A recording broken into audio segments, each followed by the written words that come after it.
You know, one of the first promises that God gave Moses was found in Exodus 20 and verse 12, and it's repeated again in Ephesians 6, verses 1 through 3 by the Apostle Paul. Honor thy father and thy mother, that it may be well with thee, that your days may be long. It's the first commandment with promise. We live in a society now that there's such a dysfunction in families and family order and family respect. The fathers shouldn't provoke their children to wrath. The mothers are to nurture their children. The children are to obey and honor their parents. There's a breakdown in the family unit. There's a lot of death and destruction and drug abuse and crimes and things going on in our country because we've left this foundation.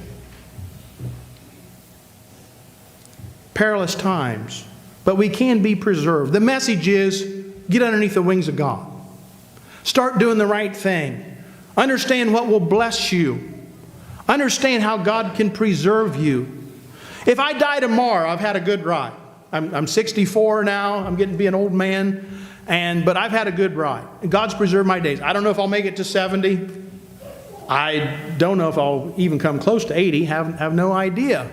God knows tomorrow. I'm just living for today. But He can preserve my life. He can prolong your days. Live the right kind of life. Sow to righteousness. Don't sow to the flesh. Live after the new man. Don't live after the old man. Those are just standard promises to the Christian. If we'll do the right thing, God can prolong our days, preserve, give us a good life. What better life is there than a Christian life? There is none.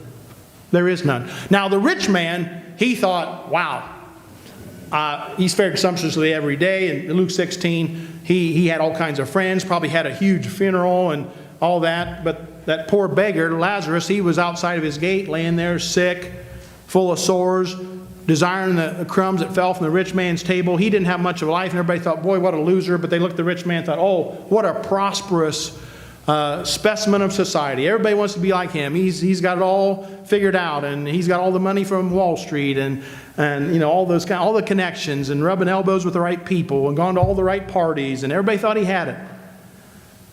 He didn't have what he needed at life's end, because in hell he lifted up his eyes, being in torments.